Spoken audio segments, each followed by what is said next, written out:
Kementerian Pekerjaan Umum dan Perumahan Rakyat atau PUPR tengah mempercepat pembangunan sejumlah infrastruktur dasar di kawasan industri terpadu Batang, Jawa Tengah. Infrastruktur dasar yang dimaksud meliputi konektivitas, sumber daya air, permukiman, dan perumahan. Untuk mendukung konektivitas, pemerintah tengah menyelesaikan pembangunan jalan akses menuju kawasan industri Batang sepanjang 14,79 km. Sementara untuk sumber daya air, bersumber dari Sungai Orang Paket 2 yang berbentuk embung dan dapat menampung air sebesar 1 juta liter kubik untuk dilanjutkan ke instalasi pengolahan air. Sementara di bidang permukiman, Kementerian PUPR melalui Balai Prasarana Permukiman Wilayah Jawa Tengah membangun instalasi pengolahan air, instalasi pengolahan air limbah, dan tempat pembuangan sampah terpadu. Kawasan industri terpadu Batang mendapatkan concern pemerintah untuk menjadi percontohan kawasan industri yang kelak akan bermunculan di tanah air. Lalu apa kelebihan kawasan industri ini? Jadi kawasan industri terpadu Batang adalah sebuah kawasan industri di Batang, di Jawa Tengah, dengan brandnya adalah Grand Batang City. Jadi merupakan salah satu proyek strategis nasional yang tentunya mendapatkan fully dukungan dari pemerintah dan lembaga pemerintah. Kemudian juga bisa saya sampaikan bahwa KITB atau Grand Batang City ini merupakan jawaban pemerintah Indonesia atas eksodus, relokasi, dan ekspansinya perusahaan industri di dunia ini ketika ingin merelokasi atau memperluas industrinya di Asia Tenggara. Kawasan industri terpadu Batang ini sendiri merupakan sebuah perusahaan konsorsium dari 3 perusahaan BUMN dan 1 perusahaan perumda, yaitu PT PP Persero Tbk, kemudian KIW Kawasan Industri Wijaya Kusuma, PT PN 9, dan Perumda Batang. Kami sendiri ini, kawasan kami seluas 4.300 hektar terbagi dalam 3 klaster. Klaster pertama adalah klaster utama, yaitu klaster industri. Kemudian klaster kedua 800 hektar merupakan klaster supporting, di mana akan dibangun data center. Kemudian supporting lainnya seperti komersial area dan seterusnya. Kemudian di klaster 3 akan dibangun residensial dan leisure. Oke, jadi bisa dikatakan kawasan industri terpadu Batang ini juga sebuah peluang gitu ya Pak untuk menangkap peluang-peluang relokasi pabrik yang ada di Asia. Nah, kalau sejauh ini Pak, seperti apa sih realisasi investasi dan juga capaian di kawasan industri terpadu Batang di tahun lalu khususnya? Tahun 2021 adalah tahun kinerja pertama kami, di mana KITB sendiri dibentuk tahun 2020, Desember 2020. Jadi memang 2021 ini tahun kinerja pertama kami. Alhamdulillah 6 investor, 6 PMA sudah bergabung dengan kami, beberapa dari Korea Selatan, kemudian dari Taiwan, kemudian UK, dan dari India.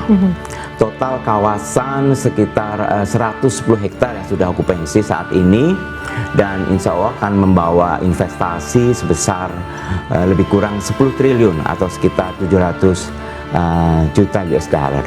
Oke, di tengah mungkin peluang-peluang dan juga upaya yang tengah dilakukan, balik lagi tadi ya Pak, kalau kawasan industri terpadu Batang ini kan akan menjadi kawasan industri percontohan Pak, bahkan dengan standar internasional. Nah, sebetulnya kalau dari segi daya tarik, apa saja sih Pak sebetulnya kelebihan fasilitas internal yang dimiliki oleh kawasan industri terpadu Batang ini dibandingkan dengan kawasan industri terpadu yang mungkin sudah existing nih Pak di Pulau Jawa?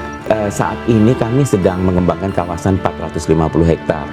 15 hektar dalam kawasan tersebut kita kembangkan menjadi satu konsep standar factory building, atau kita menyebutnya bangunan pabrik siap pakai. Nah, kami terus terang mendorong para investor-investor lokal untuk berpartisipasi di dalam kawasan tersebut, karena itu merupakan kawasan yang strategik di mana dia akan mensupport menjadi supply chain dari industri-industri yang sudah ada di sana. Kelebihan lain Mbak Sasa yang mungkin adalah support dari pemerintah yang luar biasa, bahwa pemerintah memberikan free period selama 5 tahun. Jadi free period itu kalau dari istilah properti adalah libur bayar.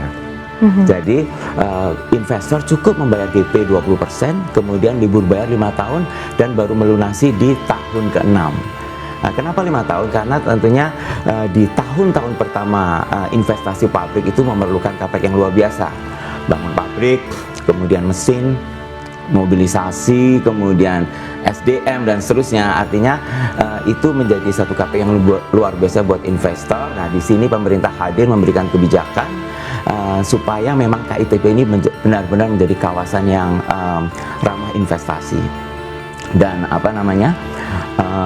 kami juga aktif mensupport para tenan bagaimana kemudahan perizinan, kemudian insentif perpajakan seperti tax insentif, tax holiday. Bahkan kami menstate bahwa semua pengurusan perizinan di kawasan kami bisa dibilang zero cost.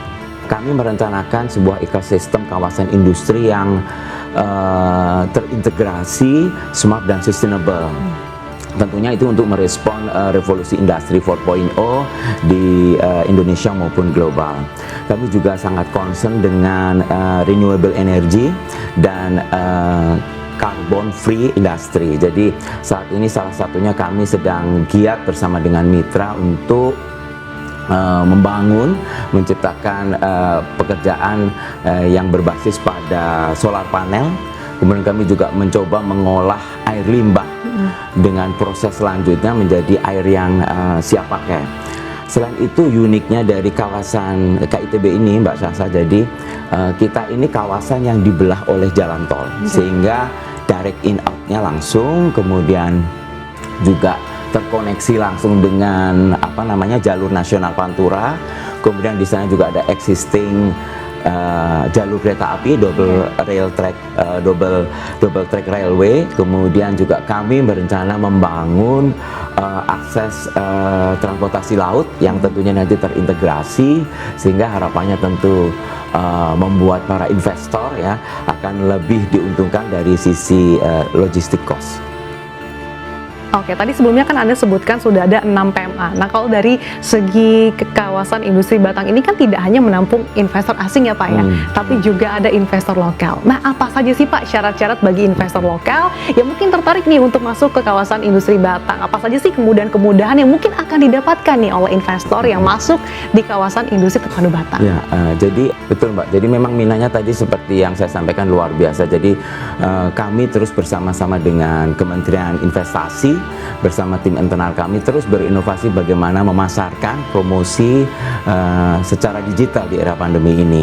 Kawasan ini sendiri saat ini jadi kira-kira sudah 1,5 tahun ya, tergambarkan bahwa pekerjaan-pekerjaan yang sudah dilakukan oleh Kementerian PUPR sangat luar biasa, dari mulai pematangan lahan, kemudian pembangunan jalan lokasi yang kira-kira kalau dihitung sekitar 50 km, kemudian bangunan infrastruktur, suprastruktur, kemudian limbah, kemudian air dan sampah, semuanya sampai terakhir kami disiapkan Rusunawa 10 tower yang tentunya akan siap di tahun depan.